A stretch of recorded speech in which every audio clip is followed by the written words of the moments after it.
Bonjour et bienvenue, c'est Bertrand, de la Fondation Magister, l'école des héros du monde réel.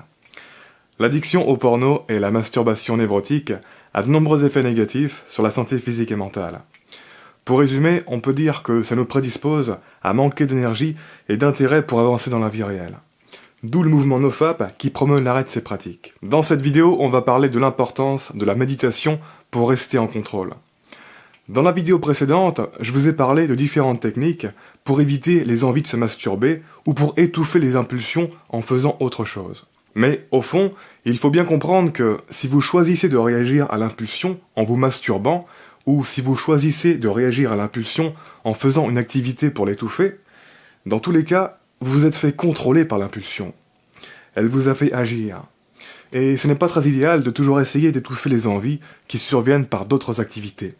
C'est très névrotique en fait. Bien sûr, c'est très utile de savoir le faire, mais il faut aussi apprendre à lâcher prise. Apprendre à observer l'envie sans agir, et à la laisser s'estomper. C'est ça le vrai pouvoir. Et si vous voulez en savoir plus sur la méditation, comment pratiquer, les bénéfices importants que ça a, etc., je mets des vidéos en lien dans les commentaires. Et d'ailleurs, il est possible de pratiquer la méditation en se masturbant. J'ai déjà fait une vidéo à ce propos et je la mets aussi dans les commentaires. Quand vous vous entraînez à vous masturber, comme je l'explique dans cette vidéo, vous vous entraînez à avoir une relation plus saine avec la masturbation. Une relation moins névrotique. Vous vous entraînez à vous masturber sans être dans un état de manque, de mal-être, de culpabilité ou de dépendance. Et je pense que c'est vraiment essentiel à la fois dans le processus de désaddiction, mais aussi pour se préparer à avoir des rapports sexuels de qualité. C'est essentiel dans le processus de désaddiction parce qu'en fait, si vous essayez à tout prix d'éviter la masturbation comme un démon, eh bien, même si vous ne vous masturbez pas, vous êtes toujours indirectement sous l'emprise de l'addiction. Vous lui donnez une sorte de pouvoir malsain à travers l'évitement actif et névrotique que vous en faites. Comme si l'addiction était une sorte de tyran fantôme qui est toujours au-dessus de vous et qui peut ressurgir vous attaquer à tout instant.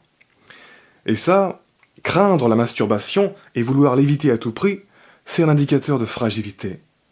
Et quand vous êtes dans ce paradigme-là, dès que vous allez craquer, ça va vous atteindre psychologiquement. Vous allez vous en vouloir. Ce qui sera une preuve supplémentaire que vous êtes encore fragile et que vous n'avez pas réglé le problème de fond avec votre vie dont je vous parlais dans l'épisode 166. Parce que quand votre mode de vie sera suffisamment puissant et équilibré, ce n'est pas de vous branler une fois qui vous fait rechuter. En tant que personne, vous serez tellement au-dessus de tout ça. En fait, il faut bien comprendre que le vrai pouvoir, c'est l'indifférence. Beaucoup de personnes sont dans le paradigme de la résistance, alors qu'elles devraient être dans le paradigme de l'indifférence. Certes, avoir une phase dans laquelle tu utilises à fond la technique numéro 6 de la vidéo précédente, c'est-à-dire une phase de dégoût et de diabolisation de la masturbation, ça peut t'aider à te sevrer.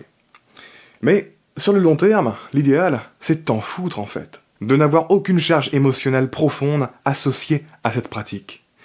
De juste voir ça comme un truc que tu peux faire de temps en temps, sans jamais perdre le contrôle et sans jamais trahir ton intégrité. Là, tu seras vraiment en situation de pouvoir. Par exemple, moi j'ai une phase dans ma vie où j'ai utilisé à fond cette technique numéro 6. C'est-à-dire que j'avais du dégoût à l'idée de me masturber. Parce qu'à côté de ça, ma vie sexuelle était zéro. Durant cette phase, je me disais que quand ta vie sexuelle est au point mort, pratiquer la masturbation, c'est vraiment un truc de faible qui se complaît dans l'échappement et qui se dénie lui-même. Parce que si tu te masturbes devant du porno, ça veut dire que tu as envie de tout ça. Si tu n'avais pas envie, tu ne te masturberais pas. Alors, dans cette phase, je me disais que si tu t'estimes et te respectes un tant soit peu, tu devrais t'interdire de te masturber. Si tu te respectes, alors les seules occasions où tu t'autoriseras à éjaculer, c'est en faisant l'amour à une femme. Ça m'a bien aidé et servi d'être dans ce paradigme de croyances négatives sur la masturbation. Mais bon, au bout d'un moment, je n'en avais plus besoin pour avancer dans ma vie, et donc je l'ai remplacé. Comme je vous le disais dans l'épisode 71, faut faire attention de ne pas rester accroché à des croyances qui ont été utiles pour passer une phase dans notre passé, si elles ne sont plus utiles pour notre futur. Utilisez les croyances, mais ne les laissez pas vous utiliser. Sur ce, dans le prochain épisode, je vous parle d'une expérience récente que j'ai faite avec le porno et la méditation.